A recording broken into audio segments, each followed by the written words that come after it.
Super league കേരളയിൽ തന്റെ ഉടമസ്ഥതയിലുള്ള കൊച്ചി ടീമിന്റെ പേര് പ്രഖ്യാപിച്ച നടൻ പൃഥ്വിരാജ്. ഫോഴ്സ കൊച്ചി FC എന്നാണ് ടീമിന് പേരിട്ടിരിക്കുന്നത്.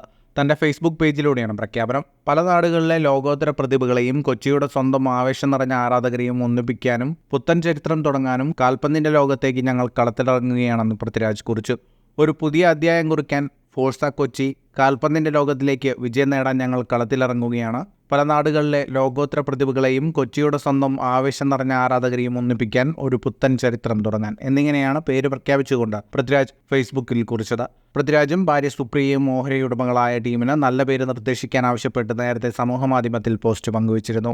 കേരളത്തിൽ തുടക്കമാവുന്ന പുതിയ ഫുട്ബോൾ ലീഗിൽ കൊച്ചി പൈപ്പേഴ്സിന്റെ ഓഹരിയാണ് പൃഥ്വിരാജ് വാങ്ങിയിരുന്നത്. ഇതോടെ കേരളത്തിലെ പ്രൊഫഷണൽ ഫുട്ബോൾ ടീമിന്റെ സഹോടമയാകുന്ന ആദ്യ സിനിമാ താരമായ പൃഥ്വിരാജ് കൊച്ചി, തിരുവനന്തപുരം, കോഴിക്കോട്, തൃശൂർ, കണ്ണൂർ, മലപ്പുറം എന്നിവിടങ്ങളിലെ 6 ടീമുകളാണ് ആദ്യ സീസണിൽ സൂപ്പർ ലീഗിൽ കളത്തിലിറങ്ങുക. 45 ദിവസം നീളുന്ന പ്രഥമ സൂപ്പർ ലീഗിന് സെപ്റ്റംബർ ആദ്യവാരമാണ് തുടക്കമാവുക. കേരളത്തിലെ ഫുട്ബോളിനെ പ്രൊഫഷണൽ തലത്തിൽ ഉയർത്താനും താഴെക്കിടയിൽ ഫുട്ബോളിനെ വളർത്താനും സൂപ്പർ ലീഗ് കേരളയ്ക്ക് കഴിയുമെന്നാണ് നേരത്തെ കൊച്ചി FC ഏറ്റെടുത്തുകൊണ്ട് പൃഥ്വിരാജ് അഭിപ്രായപ്പെട്ടത്. നാട്ടിലെ മികച്ച ഫുട്ബോൾ താരങ്ങൾക്ക് നിരവധി അവസരങ്ങൾ ഒരുക്കുന്നതിനൊപ്പം സംസ്ഥാനത്തിന്റെ കായിക സമ്പത്തിനെ മെച്ചപ്പെടുത്താൻ ഇത്തരമൊരു അന്താരാഷ്ട്ര ടൂർണമെന്റിനാവുമെന്നും അദ്ദേഹം കൂട്ടിച്ചേർത്തിരുന്നു. ഫുട്ബോൾ ലോകത്തെ കൂടുതൽ വാർത്തകൾക്കായി ഈ ചാനൽ ഇപ്പോൾ തന്നെ സബ്സ്ക്രൈബ് ചെയ്യുക.